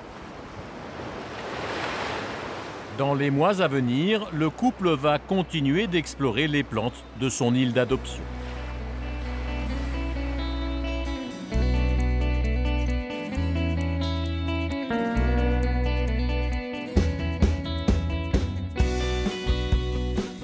Notre voyage dans les Antilles continue dans un tout autre paysage, de l'autre côté de la Guadeloupe, en Basse-Terre.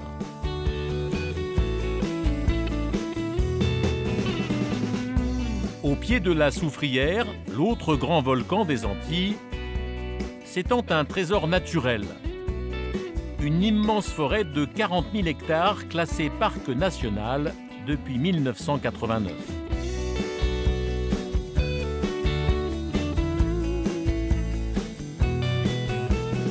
Ici, le climat chaud et humide génère une biodiversité exceptionnelle avec plus de 800 espèces végétales recensées.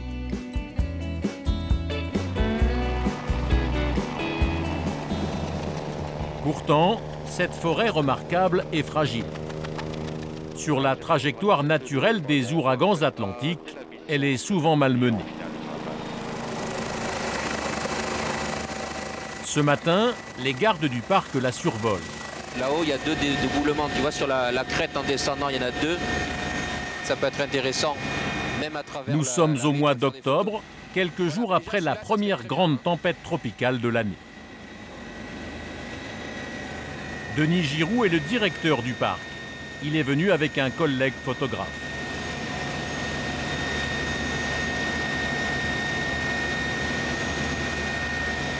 Les deux hommes doivent prendre des photos de cette coulée de boue qui menace la sécurité des randonneurs.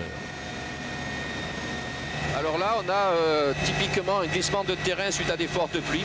Il faut savoir que la forêt de Guadeloupe et la forêt des Antilles en général est soumise à des phénomènes climatiques extrêmes, et notamment les cyclones, les tempêtes tropicales.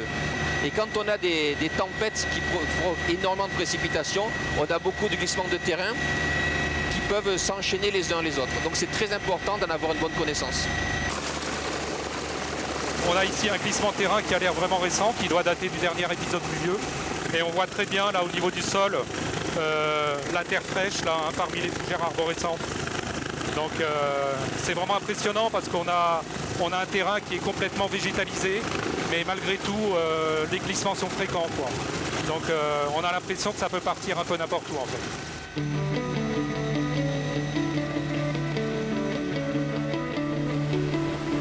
Les deux gardes vont aussi contrôler un autre point sensible de la forêt, les impressionnantes chutes du Carbet. Un enchaînement de cascades de plus de 100 mètres de hauteur, souvent très dangereux, après de fortes intempéries.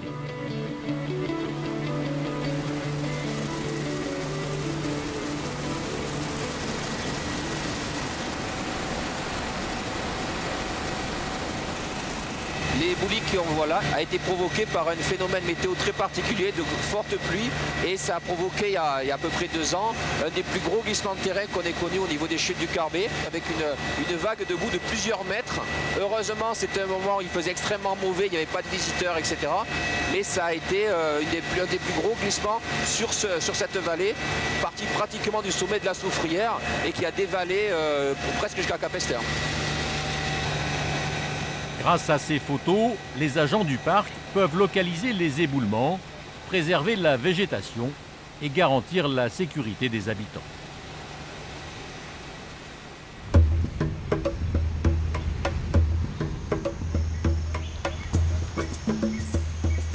Au même moment, au cœur de la forêt, d'autres gardes sont à pied d'œuvre.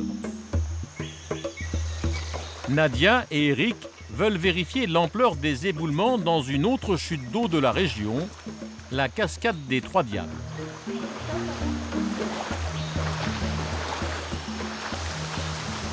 À peine arrivés, ils remarquent qu'une dizaine de nouveaux rochers est tombée dans le lit de la rivière. Eric, ça non plus, c'était pas tombé. Tout ça, c'est tombé.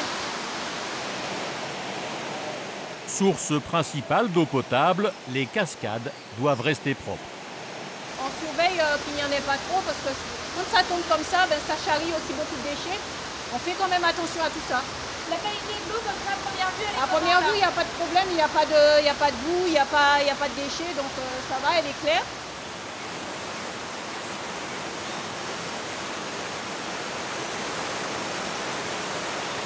Cette forêt est le château d'eau de toutes les îles de l'archipel de la Guadeloupe.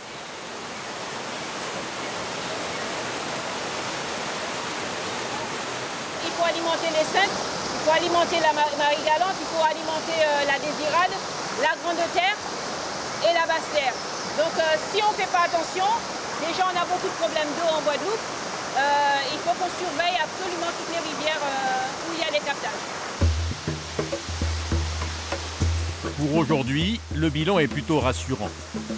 La cascade des Trois Diables peut continuer à alimenter en eau les villages de Basse-Terre. Dans l'après-midi, Nadia rejoint Maurice Valli, un autre garde. Ensemble, ils doivent vérifier l'état des sentiers empruntés par les randonneurs que l'on appelle ici des traces. Oui, la trace, elle est propre. Hein. Elle est impeccable. Ouais.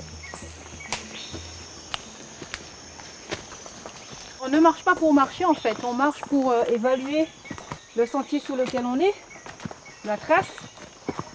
Hein, on regarde si la trace elle est praticable, on regarde s'il n'y a pas de problème, s'il n'y a pas d'arbres tombés en travers. Aujourd'hui, ce réseau de chemins, une particularité de la Guadeloupe, est emprunté chaque année par plus d'1 million de visiteurs. Ouais. Jusqu'au Piton. C'est au XVIIIe siècle que les habitants créent ces traces pour se déplacer plus rapidement dans l'île. C'est pas aménagé du tout. Et dans toute la Guadeloupe, il y a des traces qui sillonnent la forêt. Et de l'extérieur, on ne le voit pas, mais quand on rentre en forêt, il y a toujours des traces. Les agents protègent plus de 300 km de ces sentiers sauvages. Malgré qu'il y ait donc de la végétation basse, la trace elle est bien entretenue. Il ne faudrait pas oublier quand même qu'on est en forêt. Le but ce n'est pas de faire une autoroute ou le Stade de France, sinon ce ne serait plus une forêt.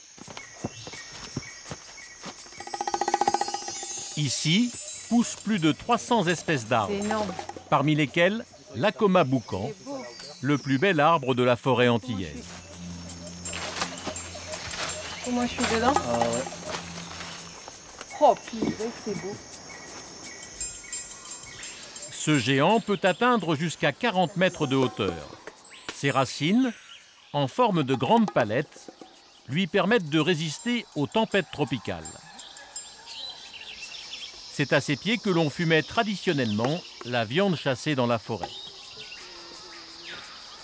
Les anciens, nos grands-parents, quand ils venaient en forêt, ils boucanaient leur viande au pied des Acoma boucans pour se protéger du vent et de la pluie. Donc vous voyez, c'est comme une petite grotte. Hein.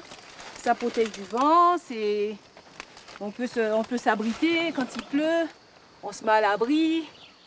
Et puis ils pouvaient mettre leurs affaires au frais, ils pouvaient laisser leurs affaires tranquillement là dans le creux de l'arbre. Et ça, je pense que c'est quand même génial. La journée de surveillance se termine pour les deux gardes. C'est beau, hein, Maurice? Ah, magnifique.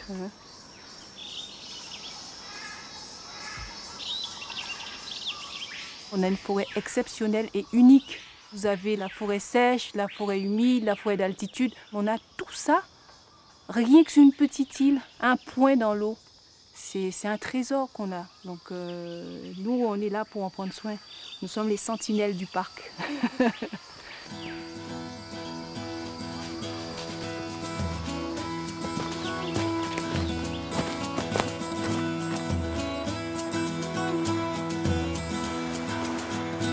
Dans la baie du Gosier, près de Pointe-à-Pitre, nous retrouvons Nicolas Maslac, le responsable d'AGOA, qui débute une mission.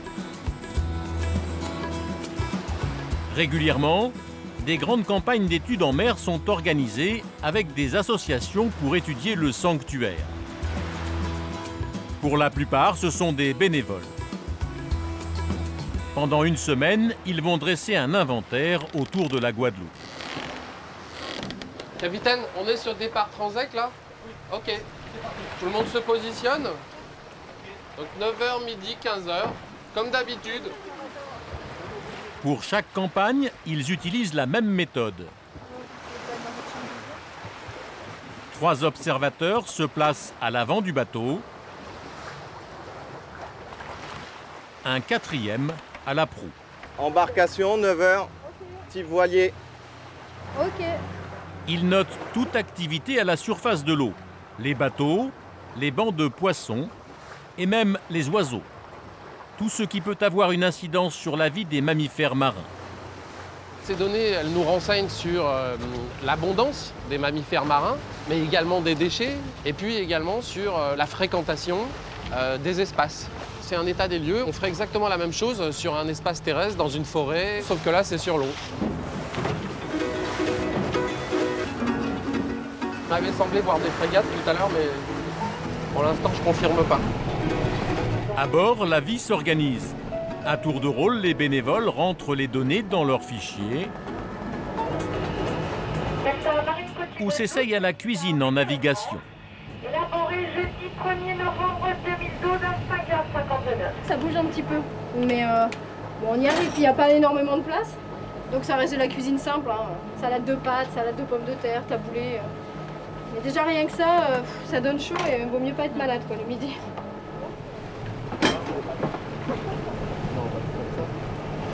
Ce qui est intéressant, c'est qu'on n'est pas restreint à une seule tâche sur le bateau.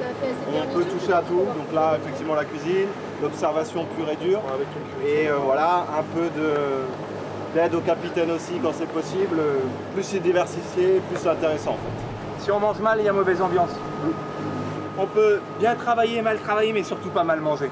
Là, en l'occurrence, on doit tout bien faire, donc on va bien manger, bien travailler. Pour ne rien rater, l'équipage s'organise par rotation d'une demi-heure, pendant que certains mangent, d'autres continuent à travailler.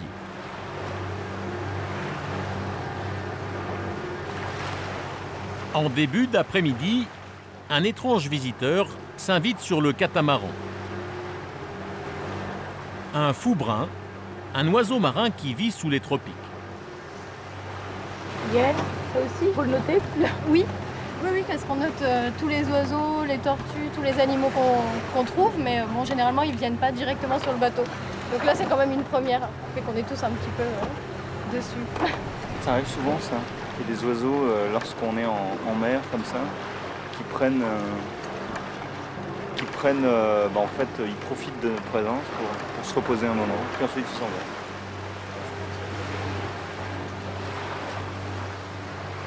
Le jeune fou ne bouge pas.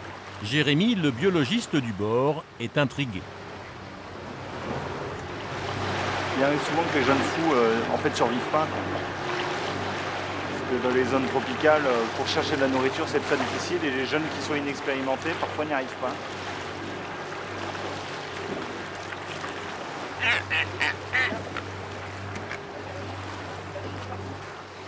C'est quoi le diagnostic là? Attendez. Il est tout maigre. On sent les os, le bréchet, tout. Il faut surtout pas que je lâche le bec parce que ça fait très mal sinon. Après l'avoir nourri, l'équipage confiera le juvénile à un centre de soins où il pourra se rétablir. Plus tard dans la journée, le groupe croise au large de Trois-Rivières. C'est une zone très fréquentée par une autre espèce emblématique des Antilles, le dauphin. Là, ici, dauphin 9h. Oh là là, il y a des sauts à tribord. Là. Génial. Oh, génial. Ce sont des tachetés pantropicaux. Waouh! Oh là là là là. Génial. Faut ralentir un peu. Ouais, tu peux ralentir un peu. Oh, ils sont superbes. Faut ralentir. Ils sont magnifiques. T'as vu, Jérémy? C'est que des petits, que des ados. Incroyable. Il y a 16 individus et 4 jeunes. 1, 2, 3, 4, 5, 6, 8. Pour l'instant, il y en a une dizaine. On en a sur le côté aussi, là sur la droite. Et en fait, le gros du groupe, ils sont là-bas, sur la chasse. Et donc, à la rigueur, ce qu'on voit là, c'est essentiellement des ados qui viennent, qui ont quitté un petit peu pendant un moment l'autorité parentale et qui viennent s'amuser avec le bateau qui passe. Regarde, t'as vu comment il a ouvert la bouche là?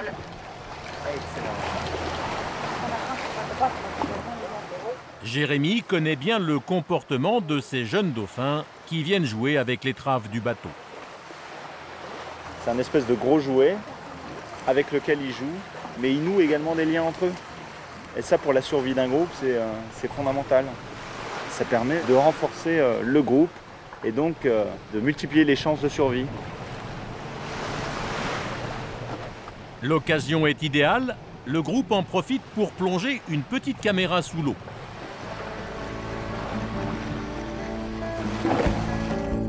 Avec ses prises de vue sous-marines, il se constitue une précieuse banque d'images.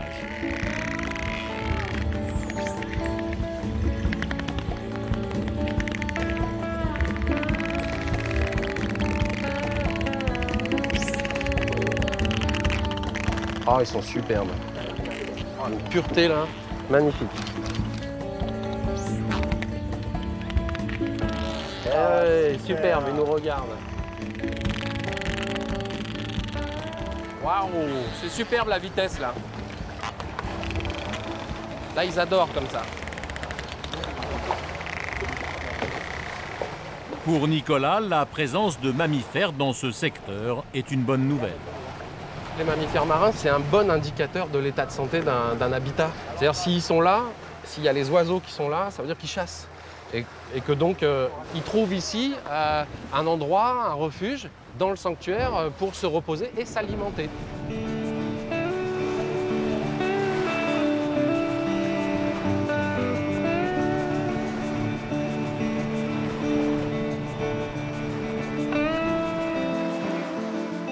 En fin de journée, l'équipe se détend. Il lui reste encore quelques milles à parcourir pour atteindre le mouillage où elle va passer la nuit.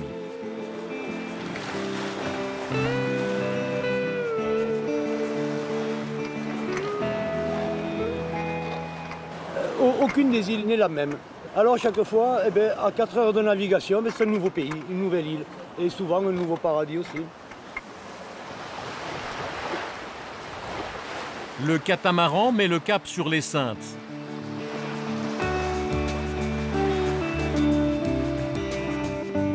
Un splendide petit archipel composé de 7 îles, dont seules 2 sont habitées.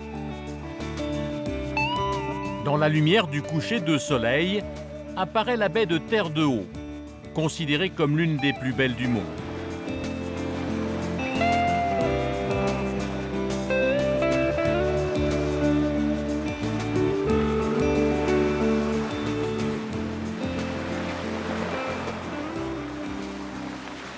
On peut pas être blasé de ces endroits-là. Ça reste quand même suffisamment beau pour que même si on revient régulièrement, ça nous fasse toujours autant plaisir.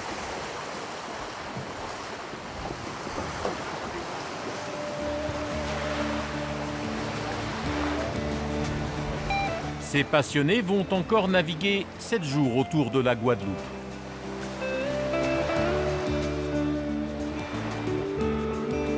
Dans un mois, ils se retrouveront pour faire cette fois le tour de la Martinique et continuer à préserver ce patrimoine exceptionnel des Antilles.